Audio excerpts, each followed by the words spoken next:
I started the Real Mental podcast because it bugs me when film and TV miss the mark about how mental health gets portrayed.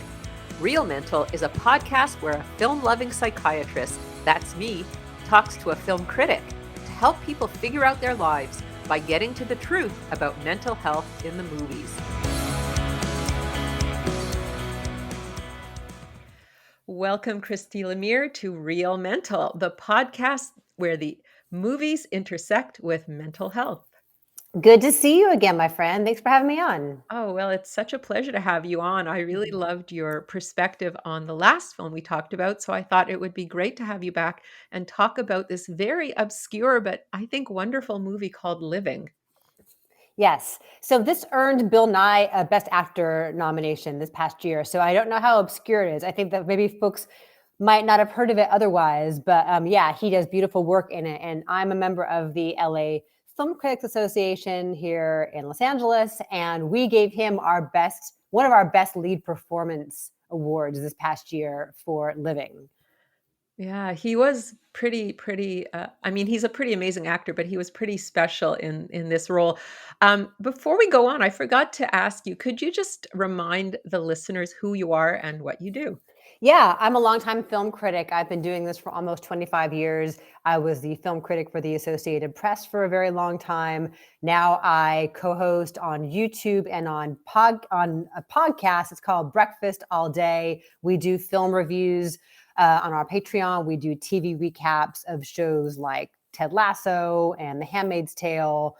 And we finished The Last of Us recently. We're doing The Great, and just big movies, little movies. I think a lot of the YouTube channels focus mostly on like anything Marvel, anything Star Wars, horror movies. You know, the Fast X is out in theaters this weekend. So like the big stuff.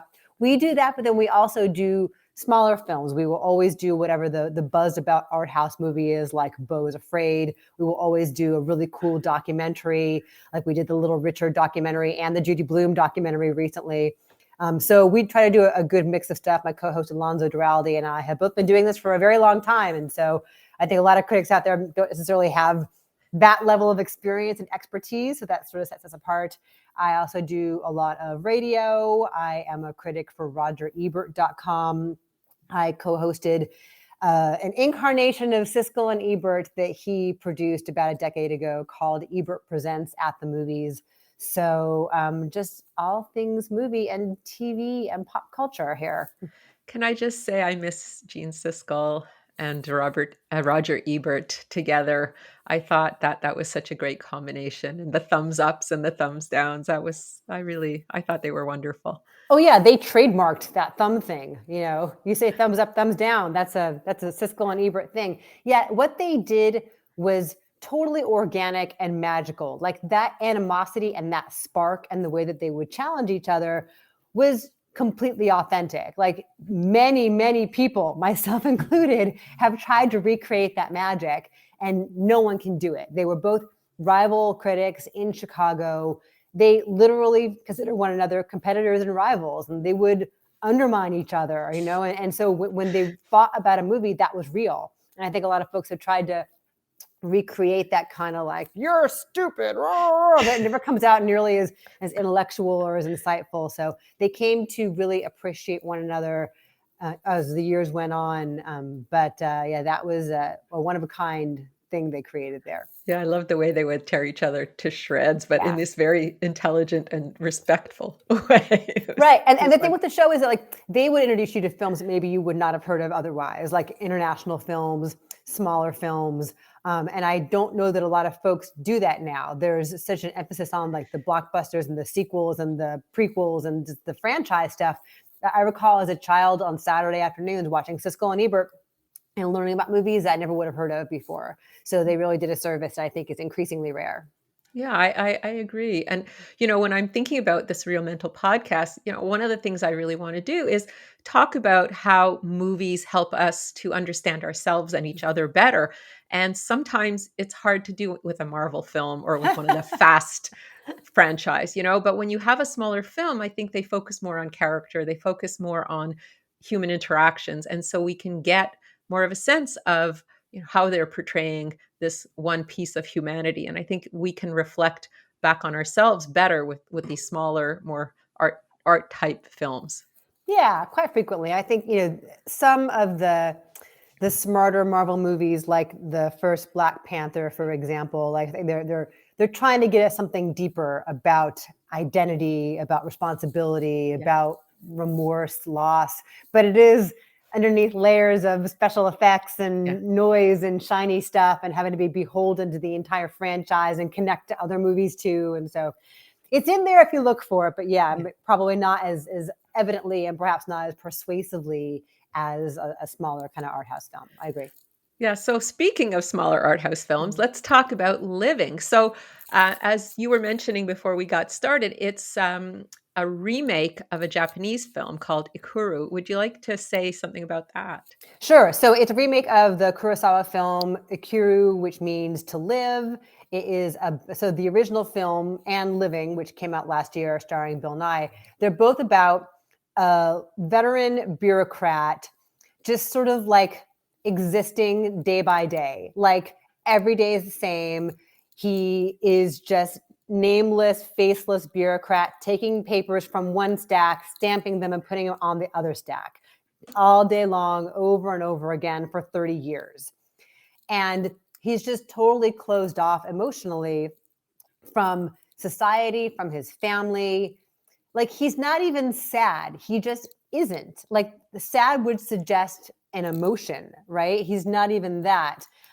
In the Kurosawa film, in the original, his name is Mr. Watanabe, and he is the section chief for public works.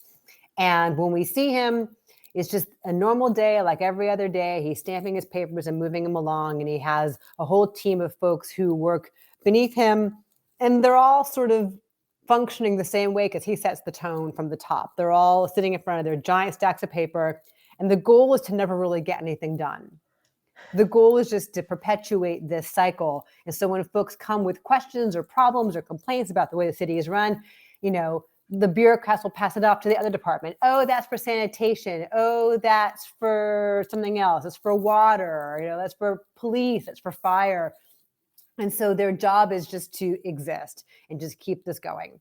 And he is at the head of that in his section until one day he gets a diagnosis from his doctor. And it's a little different the way this plays out, the way it's phrased in Ikiru versus Living.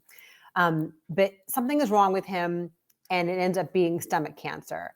And the doctor tells him he has like 6 months to a year max to live. And so all of a sudden, this person has a deadline, has a ticking clock, and he realizes how much time he has wasted and what's he been doing with his life and what's he been doing with his money and what's he been doing with his family and just his energy in general. And so the way he learns about it in Ikiru, it's kind of suggested that he has stomach cancer at first. Like he hears another patient talking about, oh, when they tell you it's an ulcer, it's probably you're going to die. Whereas in Living, Bill Nye plays this character named Mr. Williams, and his doctor flat out tells him, this is what's happening with you. And what is so moving about Bill Nye's portrayal is that in that moment where anybody else would just panic or collapse into sobs or show some kind of reaction, he maintains that very British stiff upper lip and just says something like, quite. Like that's like his entire reaction to being told like you're going to die soon. And so in both films, it's about how these men decide to make the most of the time that they have left. And Living is directed by Oliver Romanus, and it basically hits every single beat that Ikiru does. Like it's the bones of it are the same. But the performances, the lead performances are quite different. These are both men who are withdrawn, but in the Japanese film, Mr. Watanabe actually emotes, actually shows some panic and shows some emotion. But in both films, like the guy goes on this like debauched, raucous night of like drinking and partying and eventually getting so drunk that he sings a sad song. In both, there is a young woman in their office who is a conduit to some kind of joy. Like everyone assumes that they're having an affair, and like how scandalous is that? They're both set in the 1950s. Ikiru came out in 1952. Living is set in 1950s London. And in both, like, their colleagues and his son and the son's wife are all scandalized by that. And like, oh my God, what is happening? Why is he hanging out with this younger woman? What does she possibly want from him?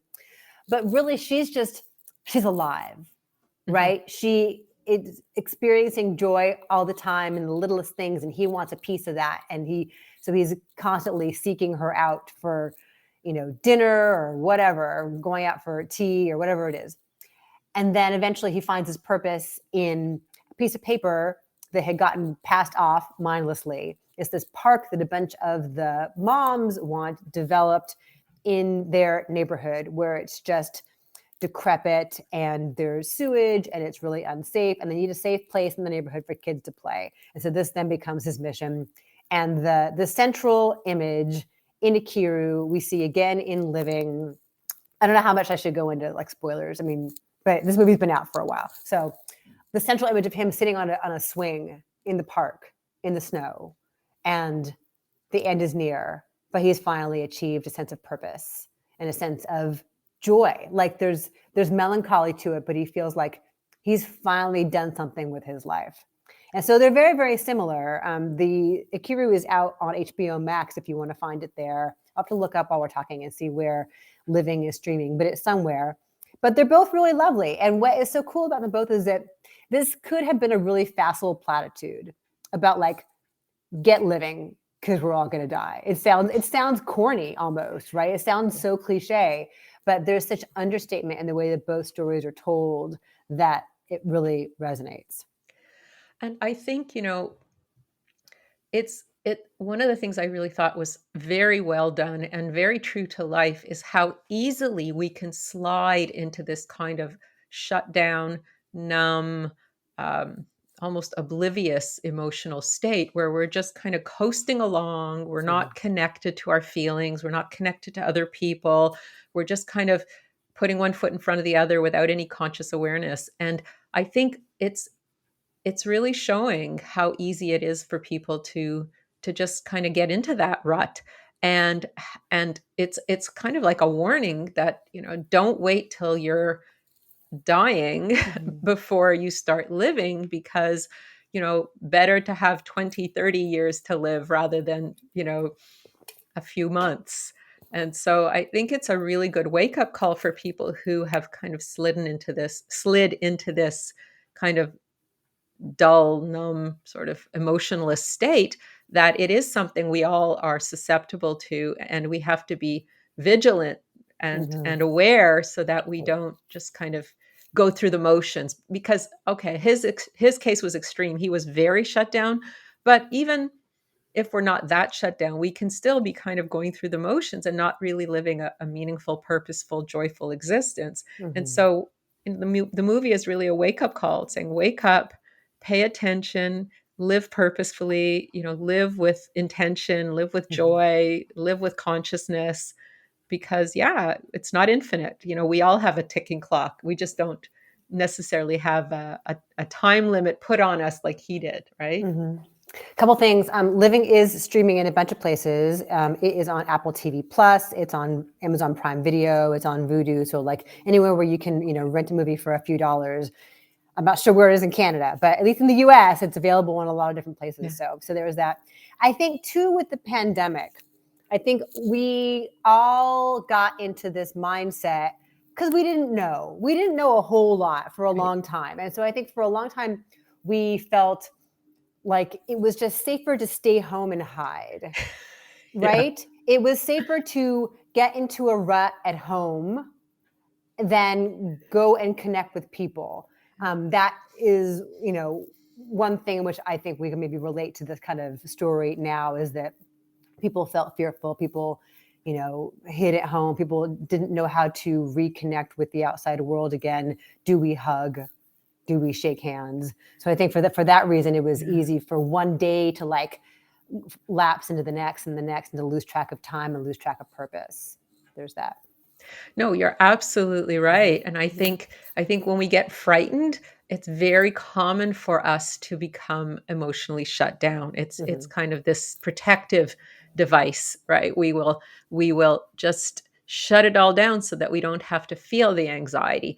But the problem with that is if we do that for too long, then we start feeling dead. Hmm. And so, I think the title of these movies is very, very interesting, Living or to Live, because the protagonist is really virtually dead or Yeah. deadened at the Hmm. beginning of the movie. And then when he paradoxically gets his death sentence, that's when he starts to live. He starts Hmm. living.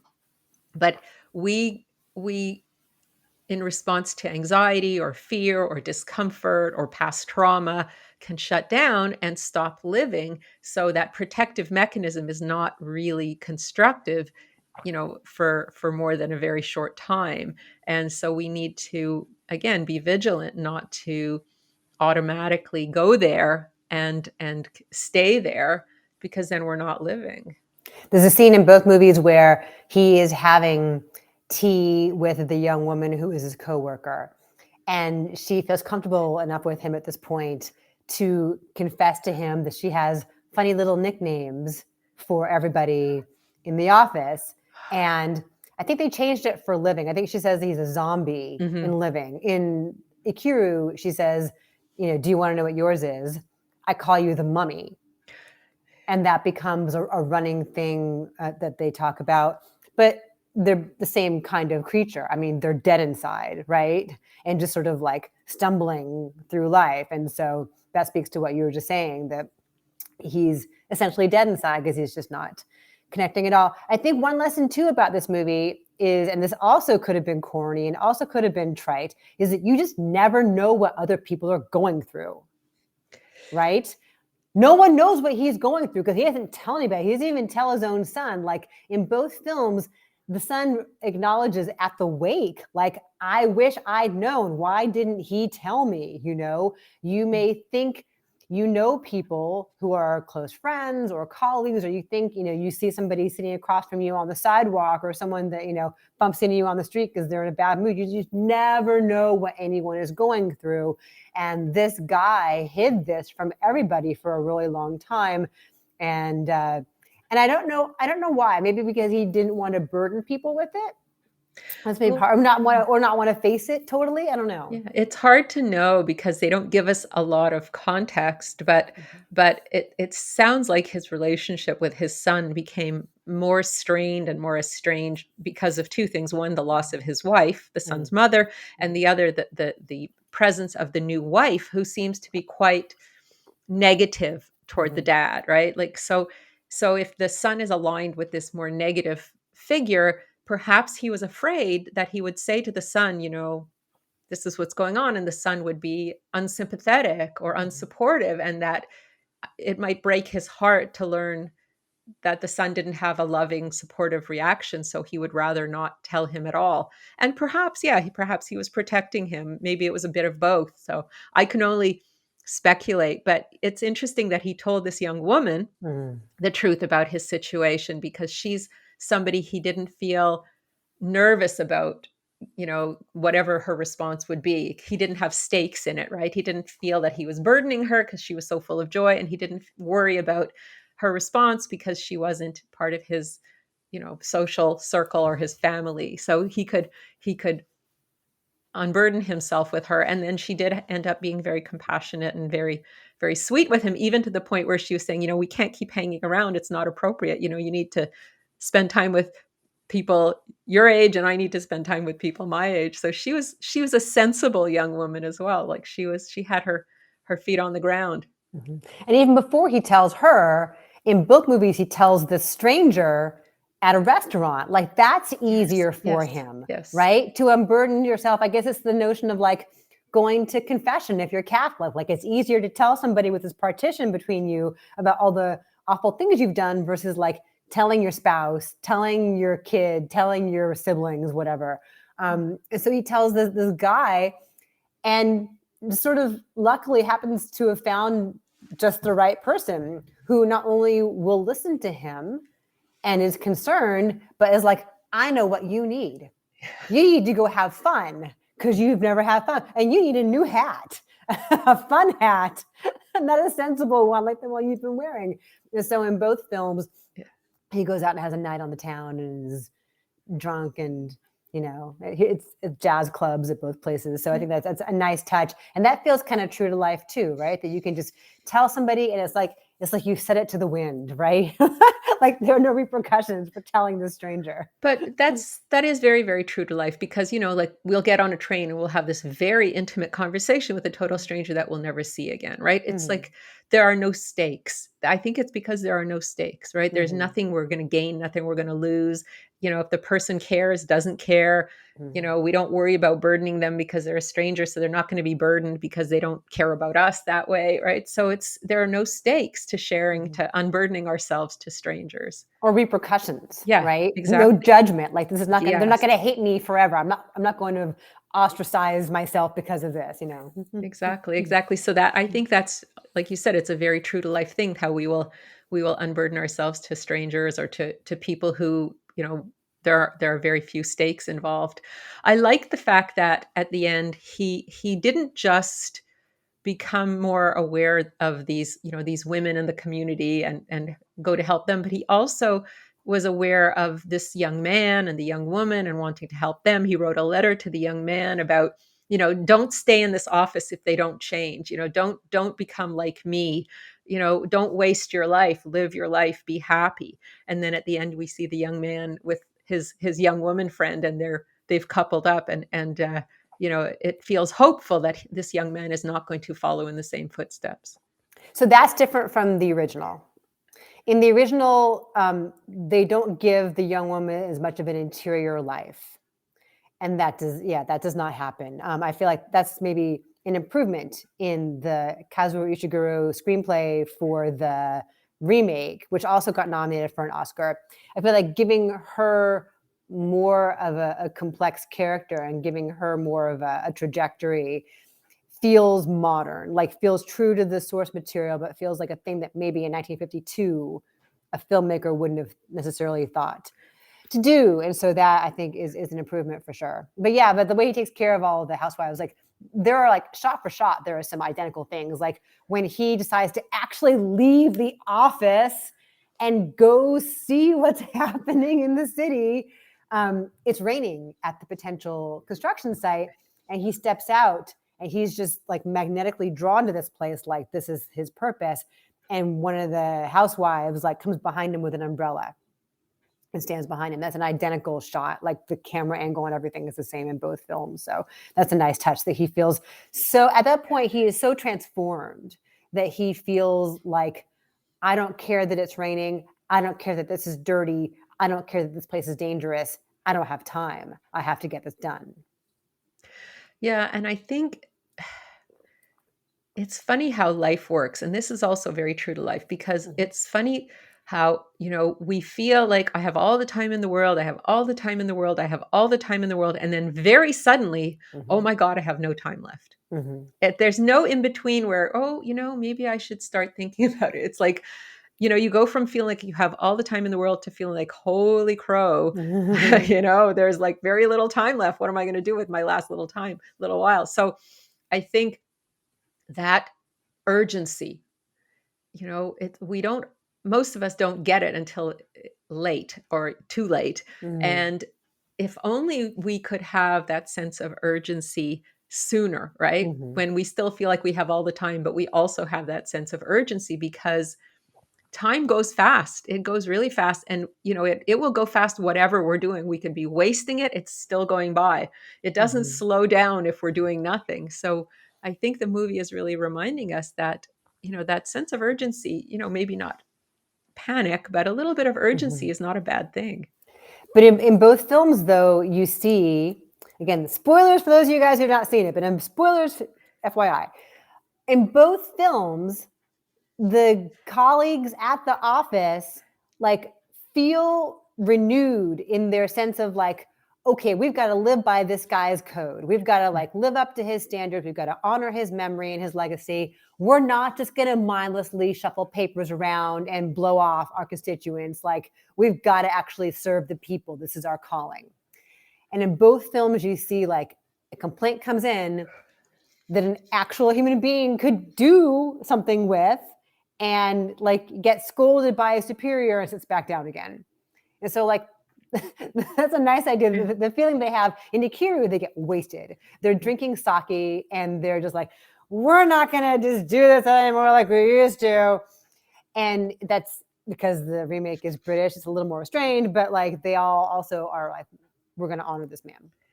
Yeah. But when, you know, reality comes around, however long it is later, they're back to doing it the same old way again. So it's a cautionary tale for us to not just make them words, not to make them cliches. You know, people embroider this sort of thing on pillows. When you go to, you know, you go to a home decorating place that has those like live, laugh, love plaques. There's always something like, you know, live like there's no tomorrow, or like the country songs, like live like you're dying, you know.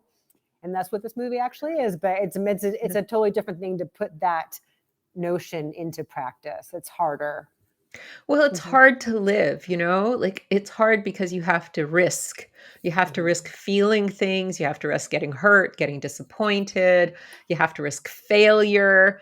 And if you just shove papers around, then there are no stakes, right? Back to the no stakes. You don't get to feel anything bad. You don't get hurt. You don't get disappointed, and you don't fail. You're just dead. But that, to me, that is not a solution, right? Like we are given this gift of life for however long we have it, and what a shame to waste it, because it does go by very quickly. So, you know, I think it is a cautionary tale. And yes, there was the second in command who said, you know, we must honor him, and then he reverted back to the old way. Right. But the young man on the other hand, who he wrote the letter to, I think that's the note of hope.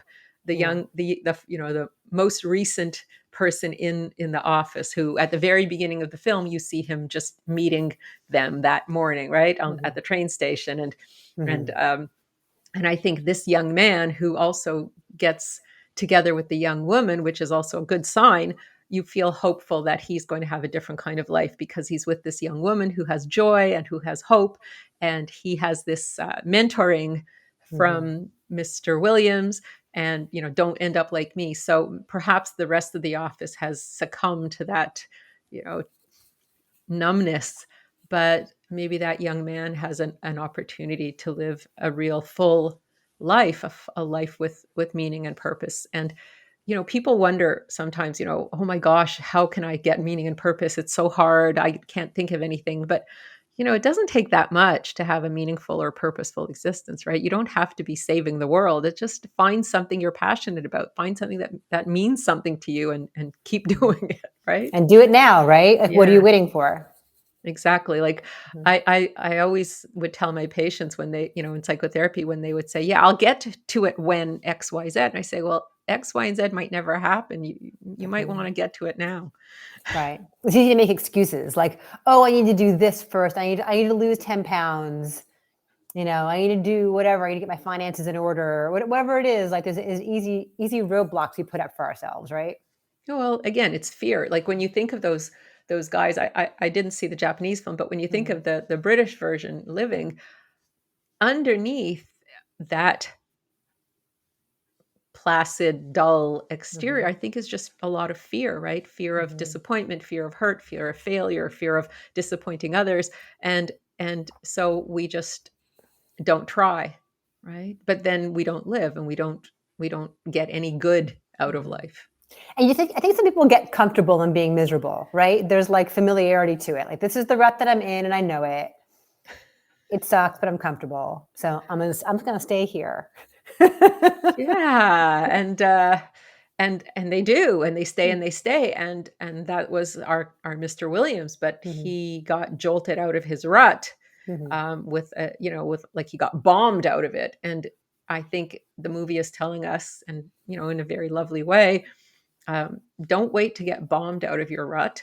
You know, why don't you do something now? Live your life now. Have a more fulfilling and happy existence. You know, try to find your moments of joy or gratitude, you know.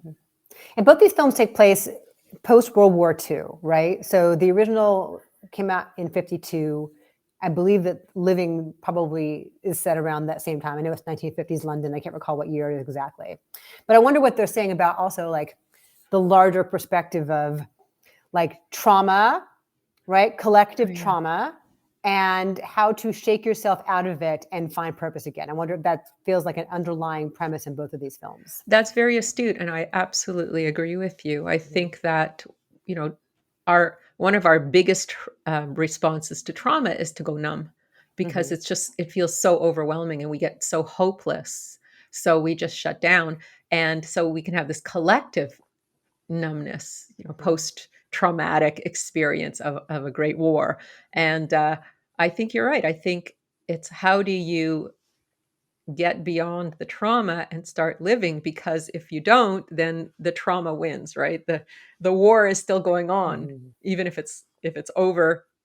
In actuality, it's still going on, in that it's preventing you from having a good life now. So Mhm. yeah, I think the movie is telling you, there has been trauma, but we still have to get on with life, because life is happening now, and it's good now. So let's try to enjoy it and take advantage of it. And, Yeah, the trauma shouldn't define you. exactly. Exactly. And, Mhm. I actually have specialized in trauma in my Mhm. psychotherapy practice. And I have found that obviously we need to attend to it. We need to get healing. We need to deal with it. But we also have to recognize that it was something that happened, but it's not happening now. And so we can choose not to live our life as though it were still happening. Mhm. Right. Well, if you ever see Beau is Afraid, Oh, if you have yes. 3 hours and want to see Beau is Afraid and talk about that one of these days, basically that's about how like this guy's mom did a number on him, totally messed him up, and that is why he is fearful of everything. And you don't know how much is real and how much is like the anxiety in his head. But the whole thing is like blaming his mom for her being so overbearing and playing mind games with him and being so controlling. Yeah. And I thought as I was watching it, like, you should reach a certain point as an adult where you're in charge of your own destiny. Like, you're in charge of your own happiness and forging your own path. And like, as you say, attend to it, acknowledge it, but like, let's move on and like forge our own path. And I feel like it's a thing we could talk about next time, maybe. Well, what we can talk about in terms of this movie, yeah, for sure. But we can talk about, like you're talking about, the war. And the Second World War came right on the heels of the First World War. So it wasn't just that trauma, it was this kind of double whammy of trauma. And I think, especially in Japan and in England, people were reeling. And I don't think it's coincidental that it's set in those two places, because both of those places really suffered from the war, especially the Second World War. And yeah, I think that getting past trauma does take work. It's Yeah. not easy. We shouldn't be glib about it and say, "Yeah, just get over it," because Right. clearly it takes some serious work. But with the willingness to do the work, and with support, which is present, there is support for trauma. There's definitely knowledge and acknowledgement of trauma today. So with support, we can move beyond it. And this movie is showing that there you have a choice. You don't have to wait till you get a death sentence. You don't have to wait till a bomb explodes in your life to say, okay, maybe it's time to get past my trauma. Maybe it's time to do something different. And yes, I think some people do want to stay stuck in blaming whoever it was that perpetrated the trauma on them, and in identifying themselves as a victim. I have never found that to be a helpful way of coping. I have worked for many years with patients on them saying, I you know I feel like a victim. And I said, I think you need to see yourself as beyond what happened to you. You need to see yourself as you. And like you said, not let the trauma define them. It's something that happened to you. It's something that definitely had an impact on you. It marked you in some way, but you're more than that. You're not just the recipient of the trauma, the victim of the trauma. You are a human being, a full person, and you need to see yourself that way. And I think this movie is good in that he is not a victim of his cancer, right? He's not sitting there feeling sorry for himself and just shutting down more. He's seeing himself as a human being for the first time in a long time and saying, I want to live my life. I don't want to identify myself as this cancer patient. I want to, even as he's coughing blood into his Yeah. handkerchief on his night of debauchery, he's still Mhm. carrying on. He gets back up and he goes back into the tent to drink some more. He's not letting his cancer turn him into a victim. He is living until he can't live anymore. And I think that is the way to deal with trauma. Not to deny it, not to avoid it, to definitely deal with it, but to not identify yourself as a victim of whatever is happening, because there's so much stuff happening now. We could easily see ourselves as victims if we're not careful, right? So Yeah. hold on a second.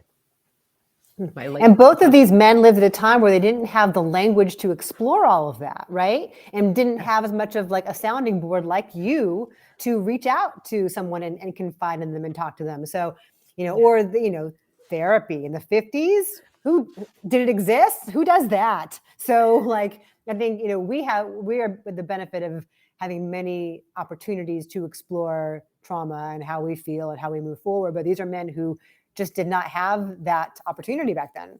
And the roles of men back in the 50s were so constrained, right? Like you have to be a certain way. You can't cry. You can't show weakness.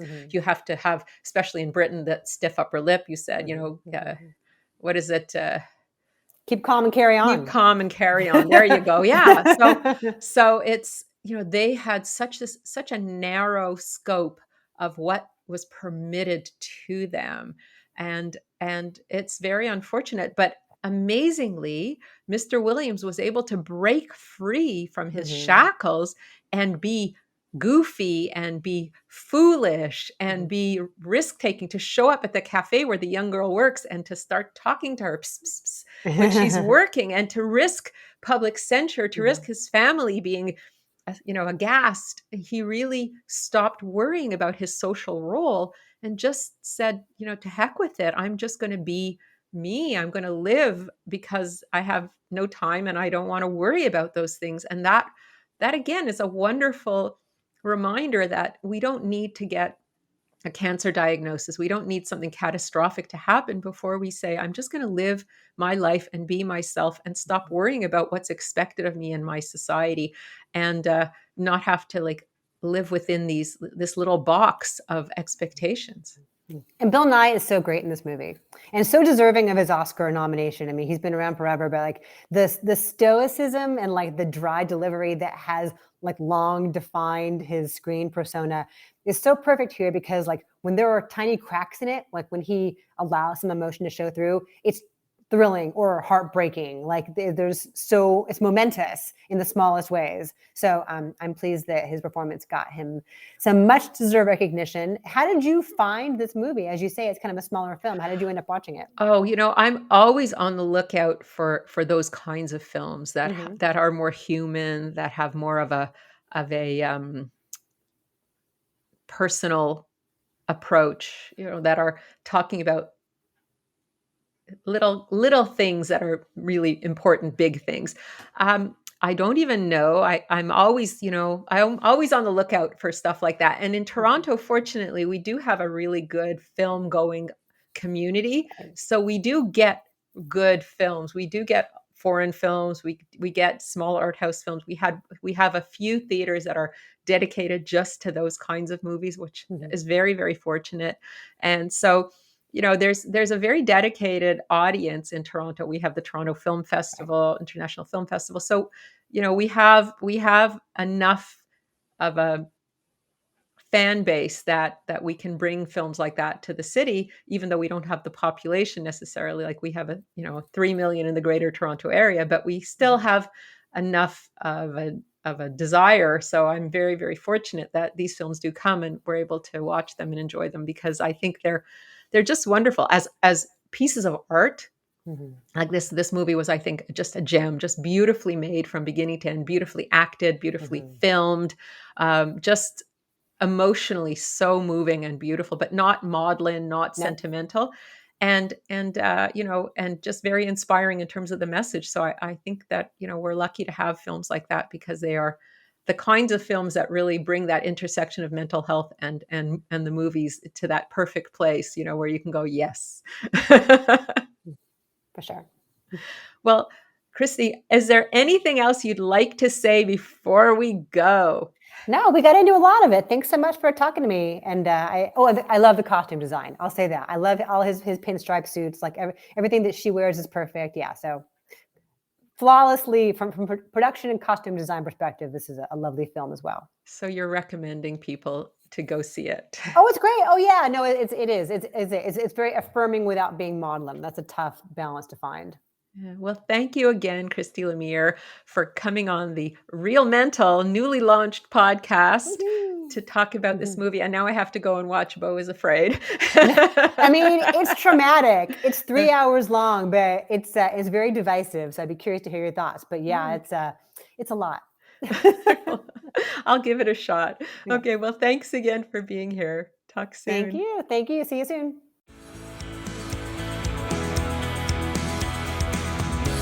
This is Dr. Marcia Sirota.